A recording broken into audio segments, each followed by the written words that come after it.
기상 관측 이래로 가장 더운 추석이라고 합니다. 추석인데 제일 높은 데가 35도래요. 대신 뜨거웠던 여름만큼이나 어마어마한 풍년이 기대되는 올 한 해라고 합니다. 자, 사람들은 논밭에 풍성한 소출을 보고 즐거워합니다. 그러나 논밭의 풍년과는 비교도 할 수 없는 예수님의 큰 사랑, 이 시간 그 예수님의 사랑으로 우리의 삶과 우리의 인생이 치유되고 회복되어지기를 소망합니다.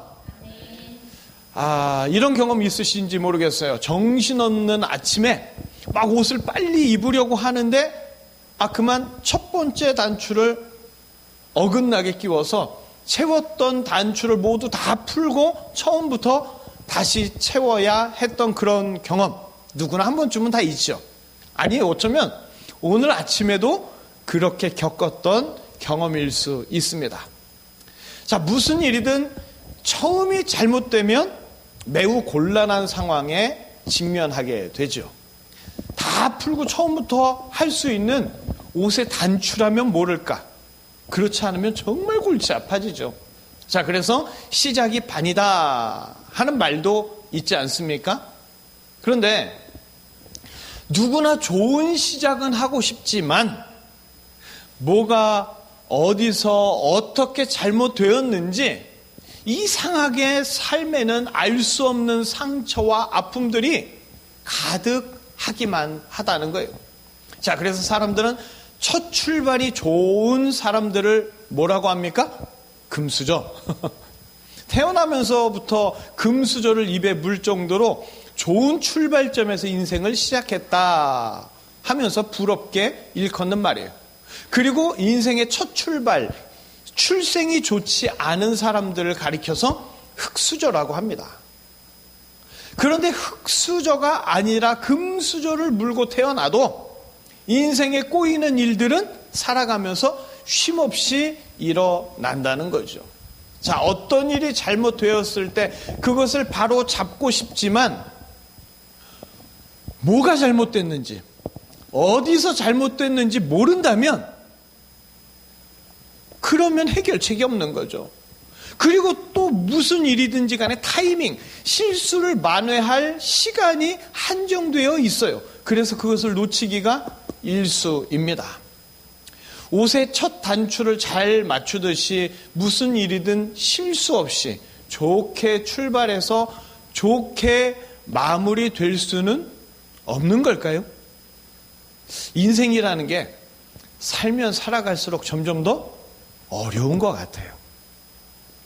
자, 금수저로 태어났다고 해서 모든 일이 좋게 마무리되지는 않는다 하는 예를 보여주는 인물이 오늘 성경의 둘째 아들입니다. 자, 금수저로 태어났어요. 시작은 좋았습니다. 그런데 언제부턴가 그의 인생이 꼬이기 시작했습니다. 그는 아버지의 집에 있을 때 아주 큰 야망을 가지고 살았어요. 꿈틀거리는 야망을 지닌 채 먼 나라에 가서 허랑방탕하게 살 때, 그때는 뭐가 어떻게 잘못되어 가고 있는지 전혀 알 수 없었습니다.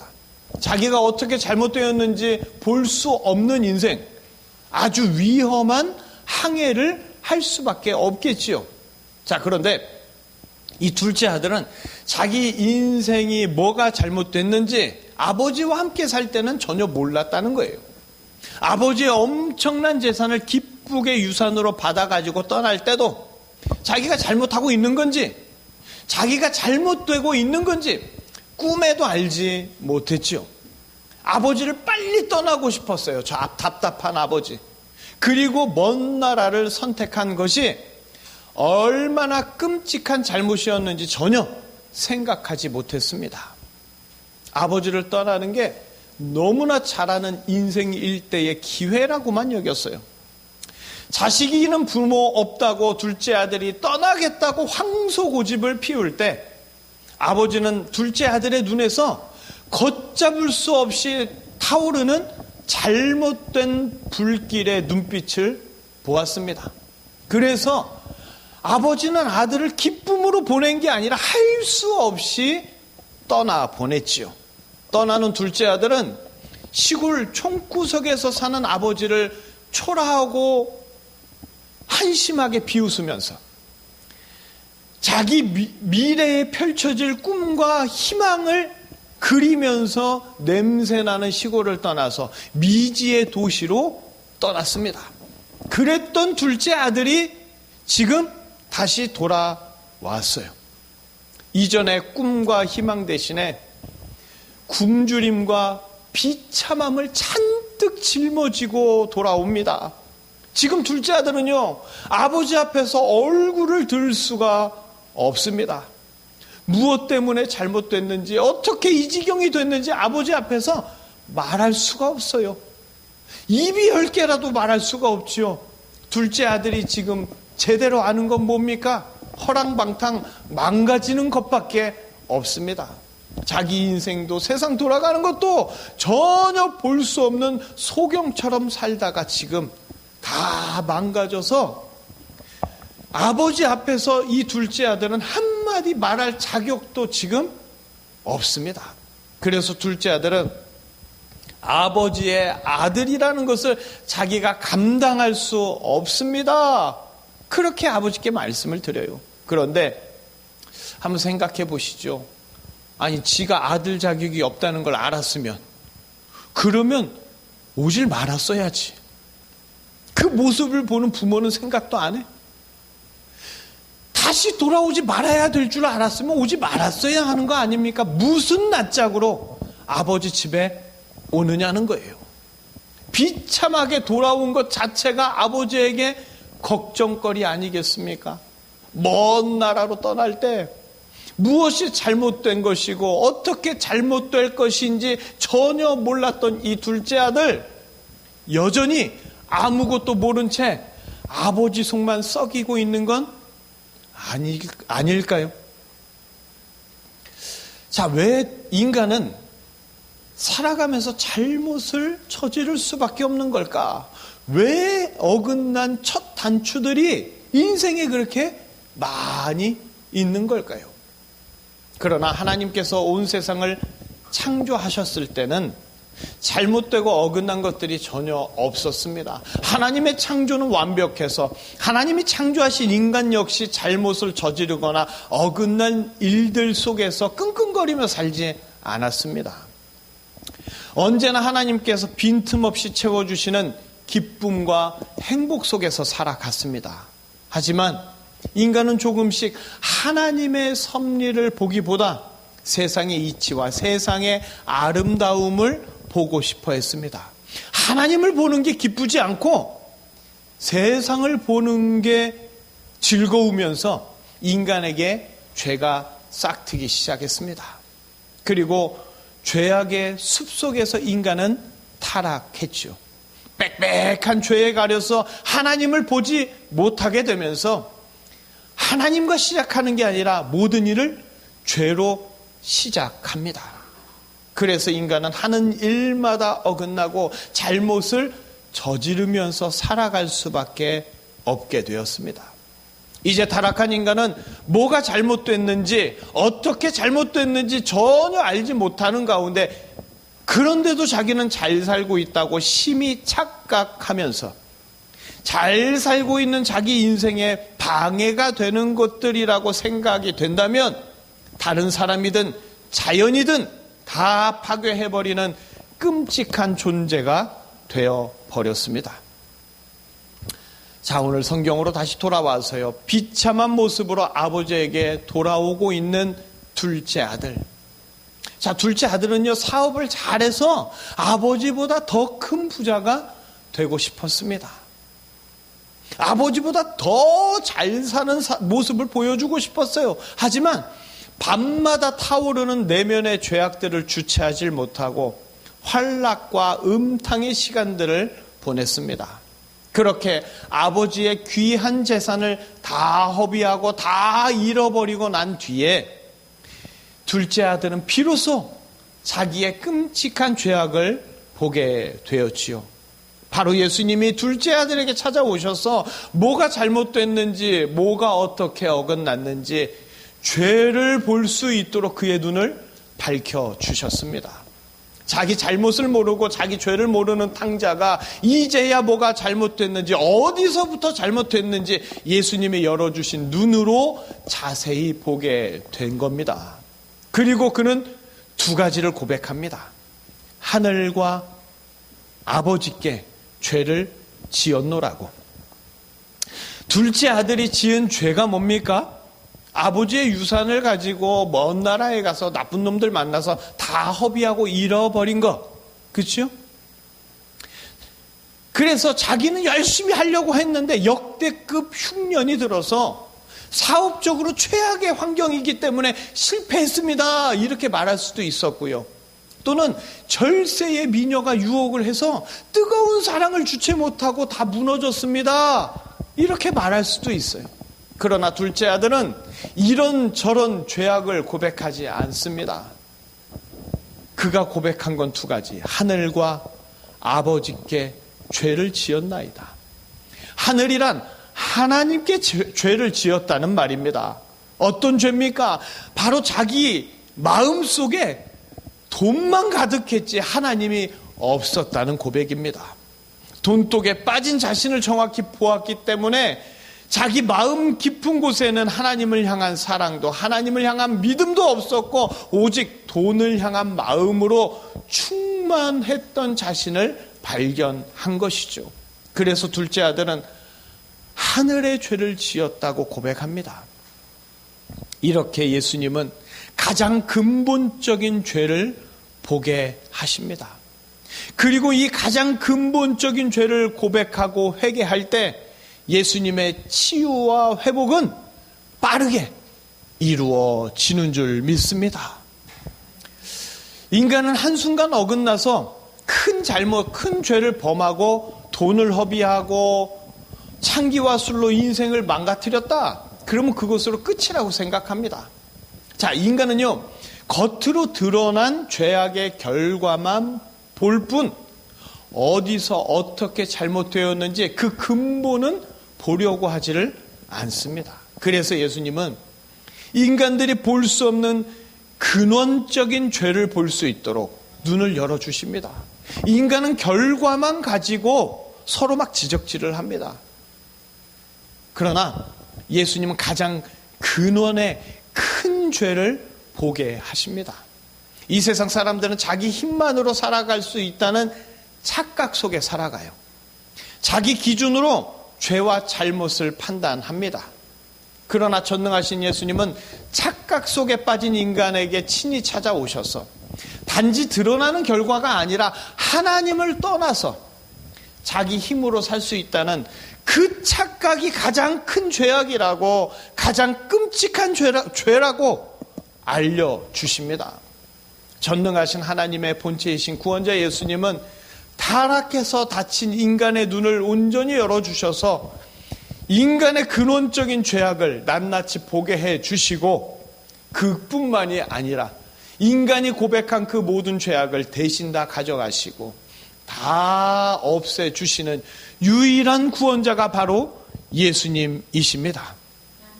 오직 예수님만이 인간이 어디서 어떻게 잘못되었는지 정확히 알려주시고 깨닫게 해주시며 온전히 치유해 주십니다. 자, 예수님은요, 가장 큰 죄, 바로 하나님을 떠난 죄, 하나님과 멀어진 죄, 그것을 깨닫게 해주기 위해서 죄인들을 바쁘게 찾아다니셨습니다. 그러나 예수님 당시의 유대 종교 지도자들은, 백성들은 죄인들에게만 찾아가는 예수님을 이해할 수가 없었습니다. 눈먼 자의 눈을 뜨게 해준다고 하면서 하필이면 안식일에 그 난리를 피우는 예수님의 범법 행위에 눈살이 찌푸려질 수밖에 없었습니다. 예수님은 가장 큰 죄를 볼 수 있는 눈을 열어주시겠다고 하시지만 사람들이 보기에 큰 죄를 몰고 다니는 건 예수님이었던 거예요. 아니, 자기 잘못도 제대로 보지 못하면서 오히려 멀쩡한 종교 지도자들을 향해서 맹인이라고 말하는 예수님, 심각한 심판 대상자였을 뿐입니다. 결국 예수님은 사람들이 정해놓은 죄 몫으로 십자가에서 처참히 처형 당하셔야만 했습니다. 그리고 지금도 여전히 사람들은 예수님이 보게 해주시는 가장 큰 죄는 보지 아니하고 자기 입맛에 맞게 역사해 주지 않는 예수님을 향해서 예수님이 잘못했다고, 예수님이 무능력하다고, 예수님의 치유를, 이 시간도 우리를 회복시켜 싶어주고 하시는 그 예수님의 마음을 무시하고 거부하기만 합니다. 그러나 예수님은 십자가에 못 박히시는 그 순간까지 저들을 용서해 달라고, 자기들이 하는 일을 모른다고 가장 큰 죄악을 보지 못하는 인간들의 눈을 열어주고자 애쓰셨습니다. 예수님의 사역은 인간들의 눈을 열어서 볼 것을 보게 하시는 사역입니다. 요한복음 9장 39절에서 41절 우리 함께 읽어보겠습니다. 예수께서 이르시되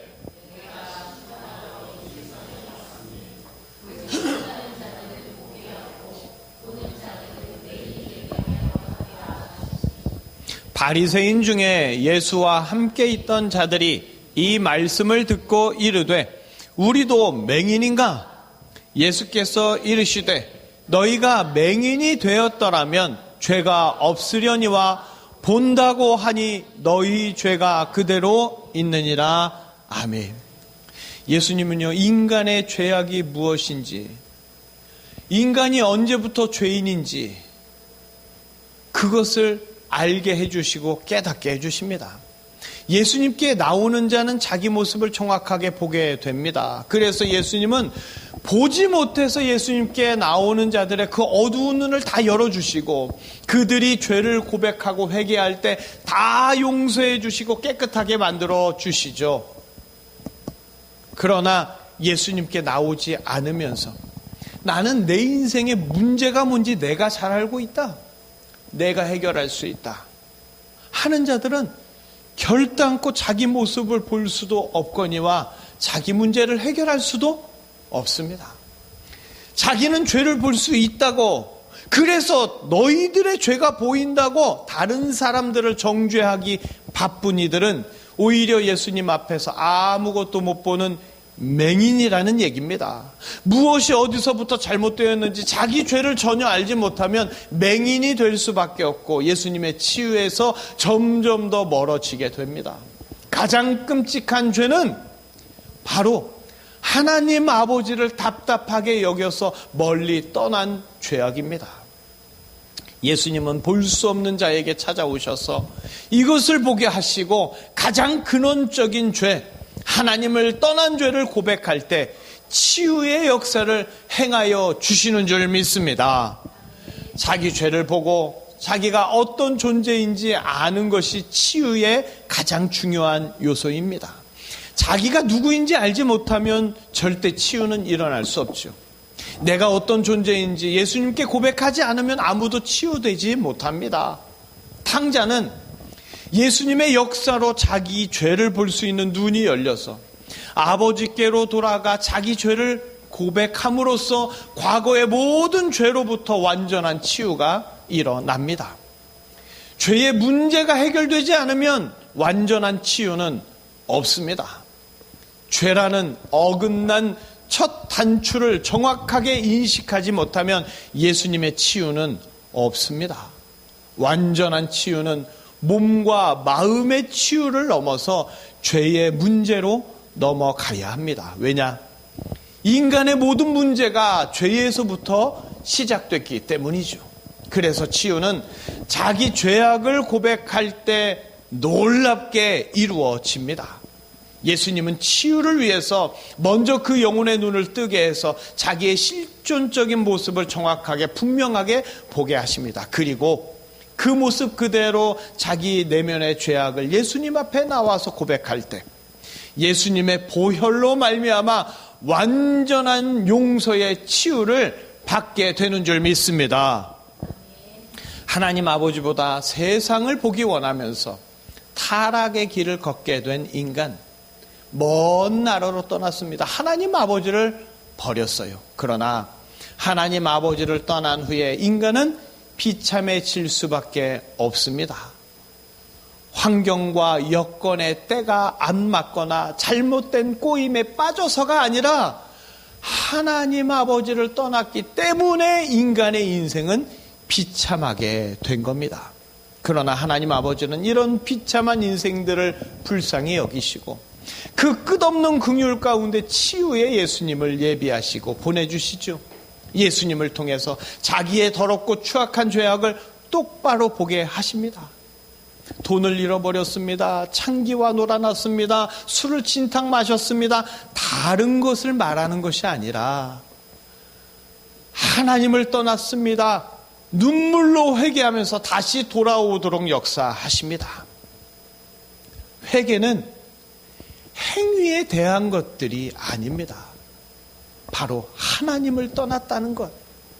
하나님 아버지는 더는 자기의 자녀들이 끝없이 어긋난 인생에서 눈먼 맹인으로 사는 것을 원하지 않으십니다. 그래서 예수님을 보내시고 예수님이 십자가에 죽기까지 저들이 죄를 알도록, 저들이 죄를 보도록 치유의 사역을 감당하십니다. 이런 하나님 아버지의 크신 은혜와 자비로 드디어 인간들은 긴 어둠의 터널을 벗어나 자기 죄를 보고 치유받을 수 있는 기회가 허락된 겁니다. 둘째 아들은 아버지 앞에 가장 큰 죄를 고백합니다. 하늘과 아버지께 죄를 지었나이다.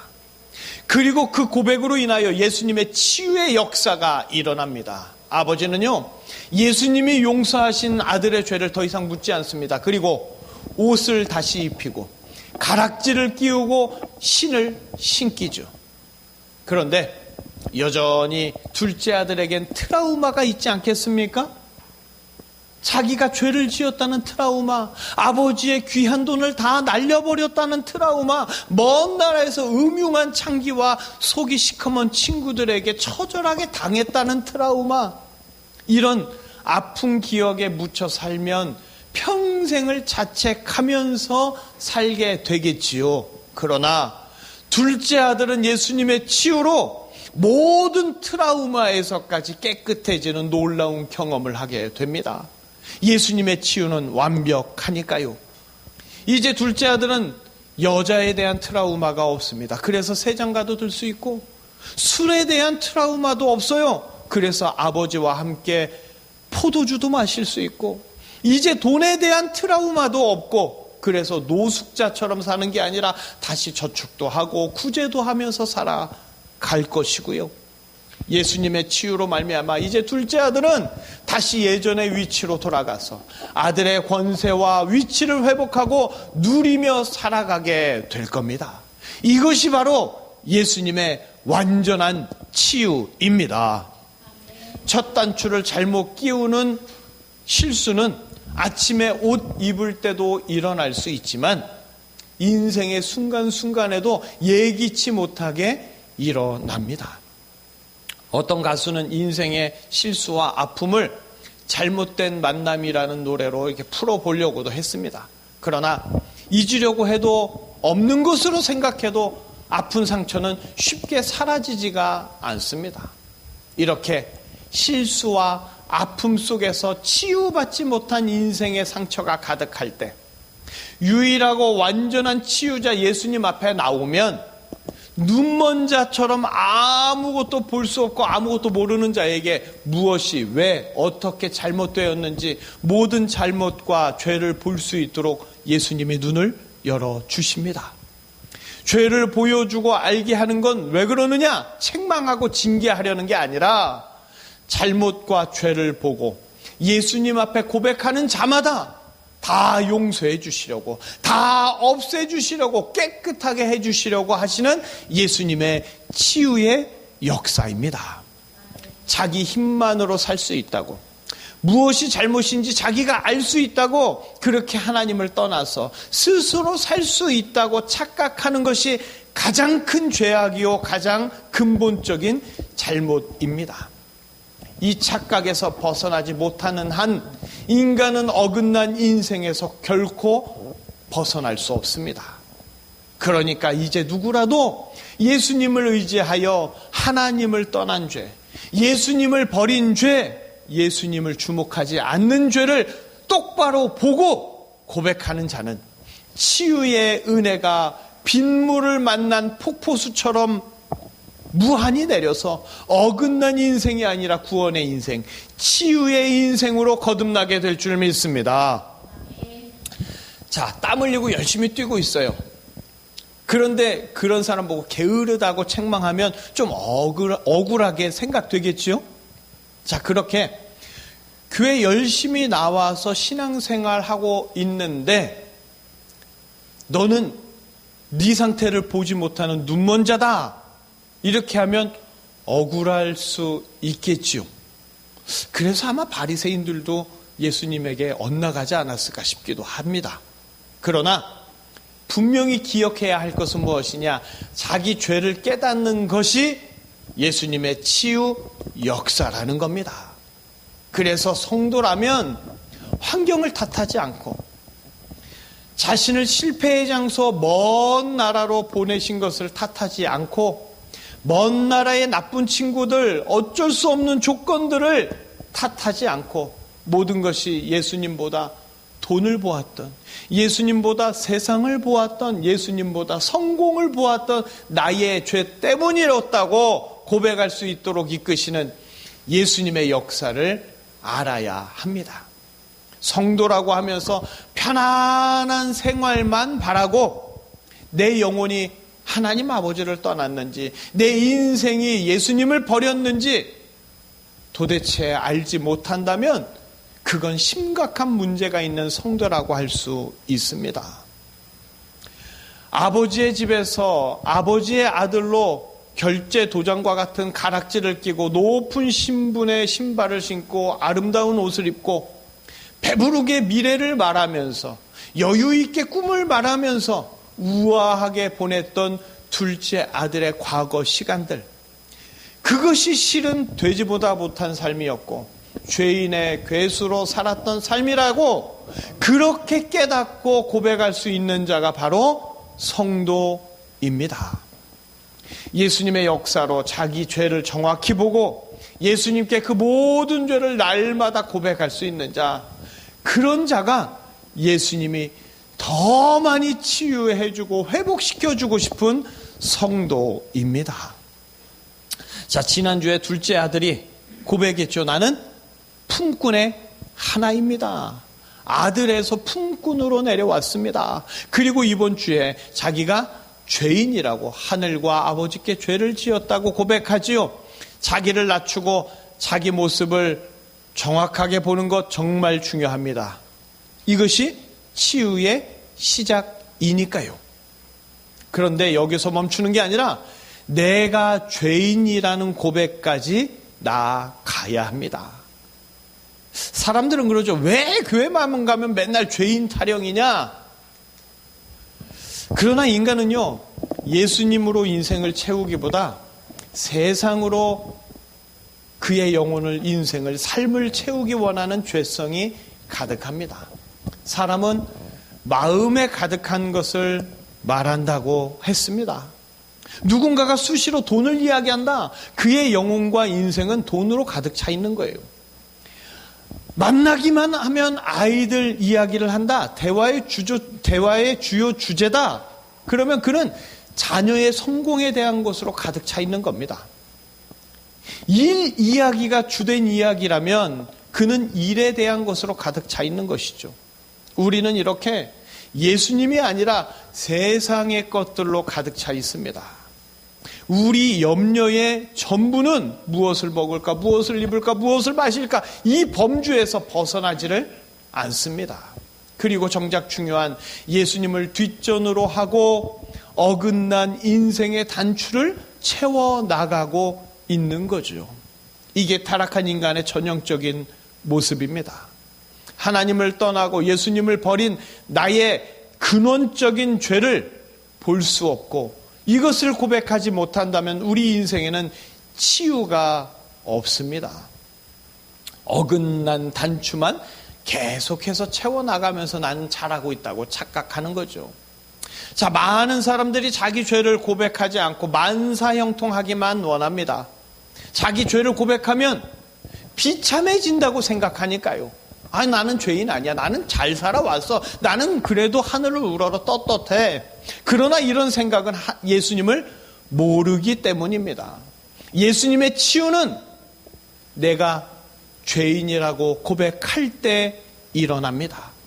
교회에서 시도 때도 없이 죄인이라고 고백하는 이유가 뭐냐? 시도 때도 없이 예수님의 곁을 떠나서 어긋난 인생을 살아가는 우리의 죄성을 치유의 예수님이 보여주시니까 고백하게 되는 겁니다. 자, 한 가지 가정을 한번 해보시죠. 자, 오래 시력을 잃었던 자가 시력을 되찾게 됐어요. 지금까지 나를 변함없는 온갖 정석으로 보살펴준 아내가 제일 먼저 눈에 보이겠죠.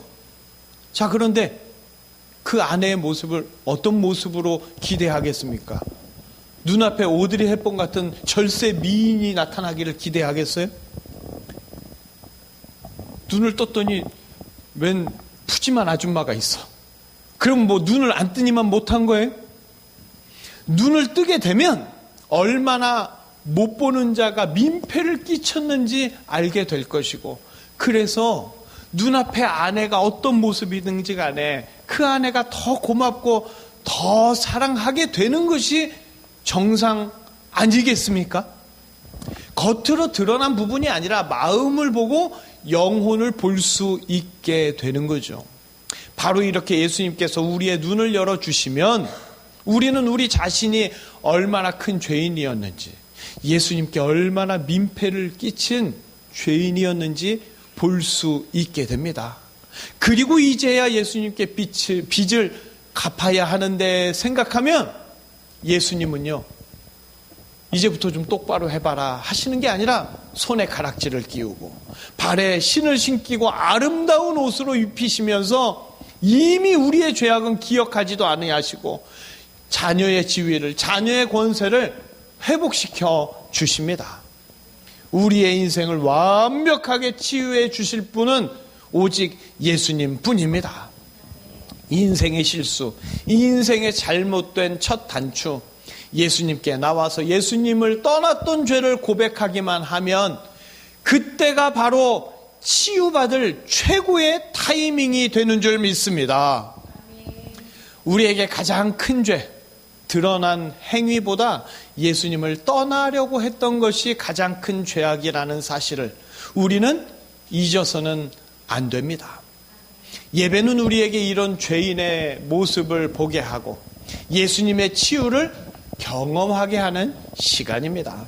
하나님으로부터 멀리 떠나기를 원했고 먼 나라를 동경하고 세상을 사랑하면서 인생을 허랑방탕했던 죄인이었다고, 예수님과 멀어졌던 것이 바로 나의 가장 큰 죄악이었다고 찬양을 통해서, 기도를 통해서, 말씀을 통해서 예수님께 고백한다면 예수님은 우리에게 빛나는 의의 옷을 입혀주시고 구원의 반지를 끼워주시고 세상에서 받은 상처, 세상에서 답답했던 일, 세상에서 괴로웠던 일 다 완벽하게 치유해 주십니다.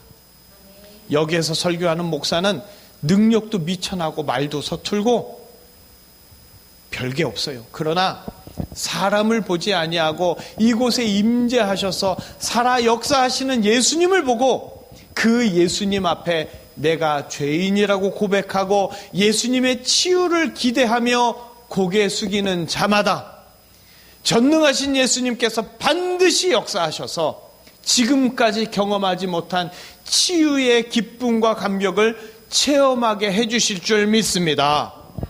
예배를 사랑하는 자는 예배 때마다 치유받겠지만 형식적으로 출석하는 예배, 종교 행위로서 예배에 참석하는 자는 어긋난 첫 단추를 전혀 알지 못하고 어긋난 인생을 계속 살아가는 겁니다. 자, 오늘 예배를 통해서 예수님의 치유와 예수님의 은혜가 차고 넘치시기를 바랍니다. 풍요로운 추석 연휴 예수님의 치유, 예수님의 사랑이 우리 모두의 인생에 풍성하게 임하시기를 예수님의 이름으로 축복합니다. 기도하시겠습니다.